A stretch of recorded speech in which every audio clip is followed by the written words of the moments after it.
दोस्तों नमस्कार, मैं विपिन मिश्रा आपका अपने डिजिटल प्लेटफॉर्म श्री पीसीएस पर पुनः बहुत बहुत स्वागत करता हूं।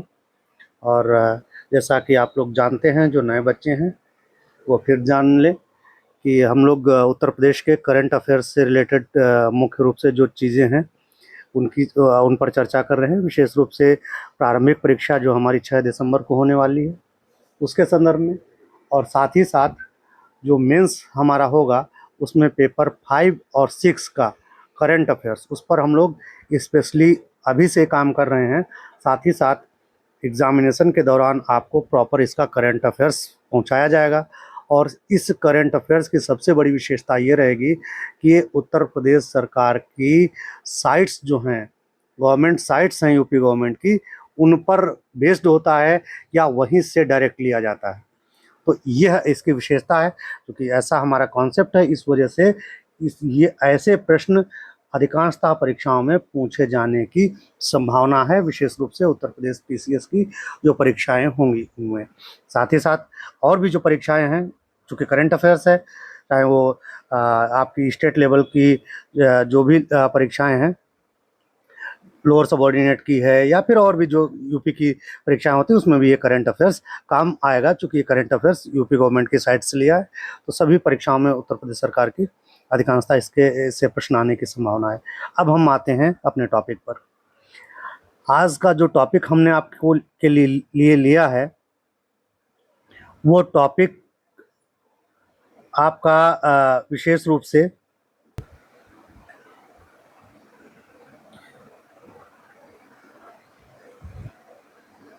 जो ये खेती है, फूलों की खेती के संदर्भ में है। तो इस संदर्भ में ये मूलतः अगर देखा जाए तो एक तरीके से ये केस स्टडी है, और इस केस स्टडी के माध्यम से उत्तर प्रदेश सरकार ने ही अपनी साइट पर इसको डाला है। उत्तर प्रदेश सरकार का ही यहाँ हमने देखा, आप लोग देख रहे होंगे कि यहाँ पर हम जो थंबनेल है, उत्तर प्रदेश सरकार का ही लोगो लगा हुआ है। उसी केस स्टडी को हमने यहाँ पर आपके लिए लिया है। तो पहले तो केस स्टडी के संदर्भ में समझेंगे, फिर उसके बाद प्रीलिम और मेंस की दृष्टि से क्या क्या चीज़ें इंपॉर्टेंट हैं उस पर हम चर्चा करेंगे। केस स्टडी कहती है सफलता की कहानी के नाम से, और इसके अंतर्गत विशेष रूप से ये बताया गया है कि फूलों की खेती को लेकर के उत्तर प्रदेश के ही लखनऊ जनपद का मलिहाबाद जो खंड है, ब्लॉक है, उसकी रहने वाली सोनी यादव, क्या नाम है, सोनी यादव इनका, हो सकता है कि कहीं प्रीलिम में पूछ ले नाम कि सोनी यादव किससे जुड़ी हुई हैं। सोनी यादव को एक तरीके से इन्होंने मॉडल के रूप में रखा है उत्तर प्रदेश सरकार ने। इन्होंने उत्तर प्रदेश सरकार से लोन ले करके विशेष रूप से बाबा साहब अम्बेडकर रोजगार प्रोत्साहन योजना जो उत्तर प्रदेश सरकार की है, इसके माध्यम से लोन लिया है इन्होंने 2 लाख का, और इन्होंने फूलों की खेती स्टार्ट की। इस फूलों की खेती से आज के समय में सोनी यादव लगभग 30,000 रुपये प्रति माह की दर से कमा रही हैं। छोटे शहरों में, गांवों में अगर 30,000 रुपये कोई महिला कमाती है तो उसके लिए एक निस्संदेह एक बड़ी बात है और एक अच्छी आय है। ये आपको एक न केवल आधुनिक कृषि को प्रमोट करती है, बल्कि महिला सशक्तिकरण को भी प्रमोट करती है। ये दृष्टिकोण है। इसको आप जब भी पेपर खासकर लिखेंगे, पेपर 6 लिखेंगे GS 6 में, तब आप इसके स्टडी को डालेंगे। आप जब एथिक्स में अगर लिखेंगे, वहाँ पर भी अगर वुमेन से रिलेटेड है कुछ, तो वहाँ भी इसको यूज़ कर सकते हैं। साथ ही साथ जब आप ऐसे लिखेंगे, विशेष रूप से सेक्शन ए का पार्ट 2 ऐसे इंडियन सोसाइटी एंड उसकी प्रॉब्लम्स, तो या वुमेन एम्पावरमेंट इन सोसाइटी के अंदर में ही आएगा। तो वुमेन एम्पावरमेंट से रिलेटेड जब आप ऐसे लिखेंगे, सॉरी, तो उसमें आप इसके इस स्टडी को डाल सकते हैं। विशेष रूप से इसके बारे में फिर नीचे ये जो है डाटा दिया हुआ है, ये आप देख लेंगे इस डाटा के बारे में क्या क्या कुछ चीज़ें हैं बेसिक। ये आपका PDF मैं आपको अवेलेबल करा दूंगा। अब यहाँ पर इस डाटा में आप 2 चीज़ें देखते होंगे। वो ये कि इसमें पहली चर्चा की गई है एसएचजी की, सेल्फ हेल्प ग्रुप की। दूसरी चर्चा की गई है बाबा साहब अंबेडकर रोजगार प्रोत्साहन योजना की। ये दोनों डाटा हमारे प्रीलिम के लिए इम्पोर्टेंट हैं। अब इन दोनों पर हम विशेष रूप से चर्चा करेंगे कि साहब बाबा साहब रोजगार प्रोत्साहन योजना कौन सी है, क्या है, और सेल्फ हेल्प ग्रुप क्या है। क्योंकि यूपी में जो करंट के क्वेश्चंस पूछता है वो ऐसे क्वेश्चंस पूछता है जो आपको स्टैटिक सेक्शन भी उसके साथ जोड़ देता है। तो इस वजह से आप करंट से के साथ ही स्टैटिक सेक्शन भी देखते चलिए। अब हम यहाँ पर विशेष रूप से बात करेंगे बाबा साहब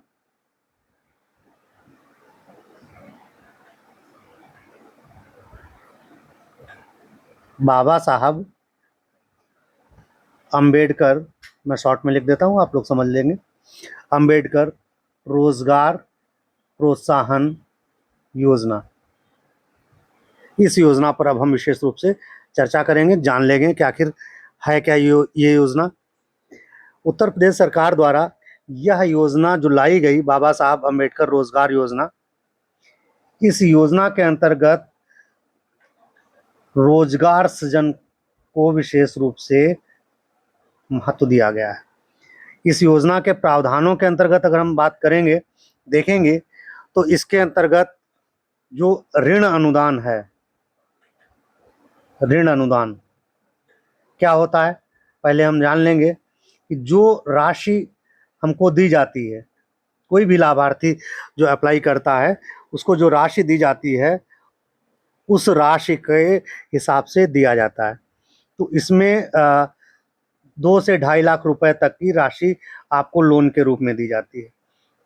अब इसमें क्या होता है, जो ऋण अनुदान होता है वो जनरल कैटेगरी के लिए कितना रहता है, 25%।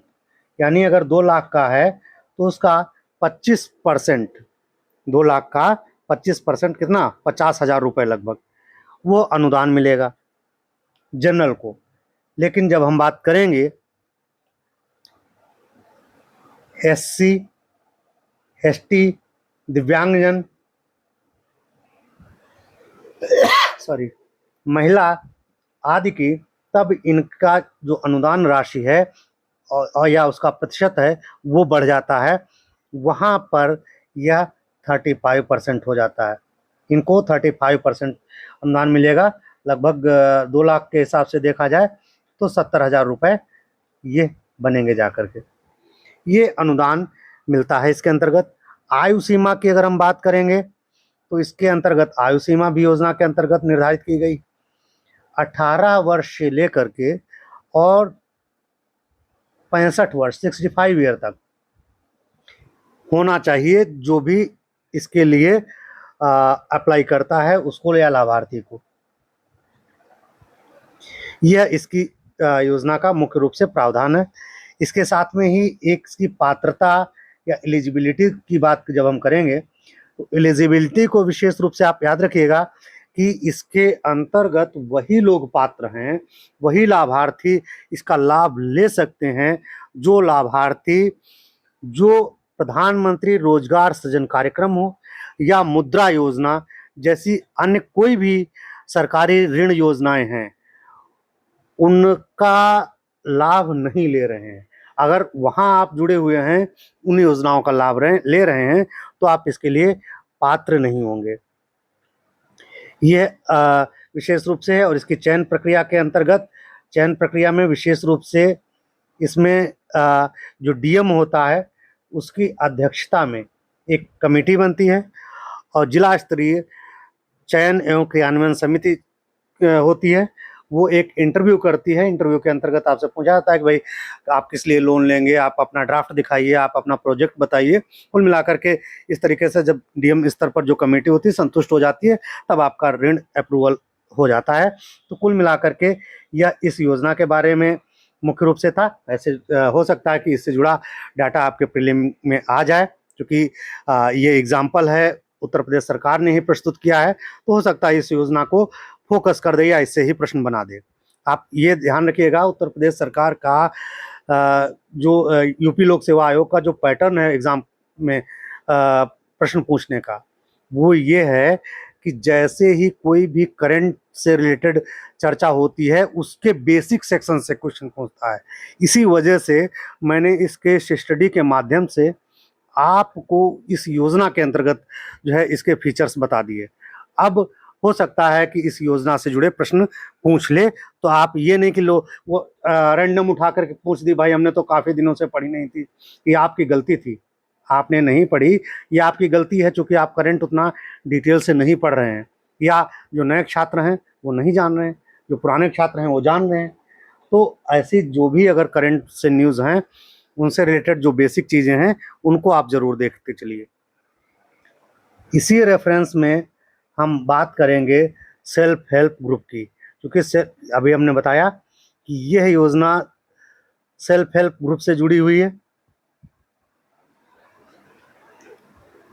सेल्फ हेल्प ग्रुप के माध्यम से इनको ऋण दिया जाता है। तो सेल्फ हेल्प ग्रुप के बारे में पहले हम कुछ बेसिक चीज़ें जान लेते हैं, उसके बाद हम आगे इस पर विशेष रूप से चर्चा करेंगे जो जो ज़रूरी चीज़ें हैं। सेल्फ हेल्प ग्रुप जो है एक तरीके से बैंक लिंकेज प्रोग्राम है। क्या है? आप सभी जानते होंगे जिन लोगों ने इकोनॉमी पढ़ी हुई होगी। बैंक लिंकेज प्रोग्राम है। बैंक लिंकेज प्रोग्राम है, ये एक तरीके से 10 से 20 मेंबर, इसका आप कभी एक बार प्रश्न भी पूछा जा चुका है, मुझे लग रहा है कि इसमें कितने मेंबर होते हैं। 10 से 20 मेंबर इसमें रहते हैं। ये लोग मिलकर के एक ग्रुप बनाते हैं और ये ग्रुप पहले कुछ आपस में लोग एक तरीके से स्वैच्छिक स्तर पर कुछ राशि इकट्ठी करते हैं, फिर बैंक में जमा करते हैं। उनके फिर आधार पर बैंक उनको उनसे कई गुना ज़्यादा जो है लोन प्रोवाइड कराती है। फिर वो अपना प्रोजेक्ट, ये लोन किस में लगाएंगे, पशुपालन के लिए ले रहे हैं, कुटीर उद्योग के लिए ले रहे हैं, किसके लिए ले रहे हैं, उस आधार पर ये लोन दिया जाता है। और ये जो सेल्फ हेल्प प्रोग्राम जो था, बैंक लिंकेज प्रोग्राम, ये नाबार्ड के थ्रू आया था। आप लोग को मालूम होगा, नाबार्ड के थ्रू आया था। इस प्रोग्राम का उद्देश्य था विशेष रूप से ग्रामीण स्तर पर रोजगार सृजन करना। और सबसे मजे की बात यह है कि इस प्रोग्राम का ज़्यादा से ज़्यादा लाभ जो है वो महिलाएं ले रही हैं। और अगर क्षेत्र के आधार पर हम देखें तो दक्षिण भारत में सेल्फ हेल्प ग्रुप प्रोग्राम्स जो है बहुत ही सफल रहा। जैसे बांग्लादेश में मोहम्मद यूनुस माइक्रो फाइनेंस का कॉन्सेप्ट लाए थे, तो this is the type of the micro finance. तो ये type of the micro finance ही है। तो ये सेल्फ हेल्प ग्रुप आपके इकोनॉमी में भी पढ़ाया जाएगा।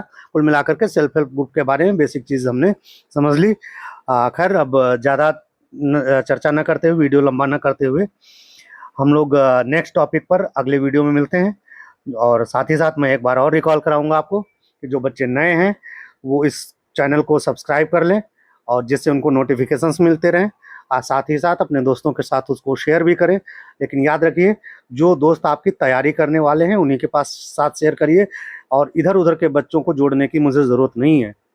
जो अच्छे से पढ़ रहे हों, वो ज़रूरी नहीं कि वो पीसीएस की कर रहे हैं, करंट अफेयर्स किसी भी परीक्षा में काम आ जाता है।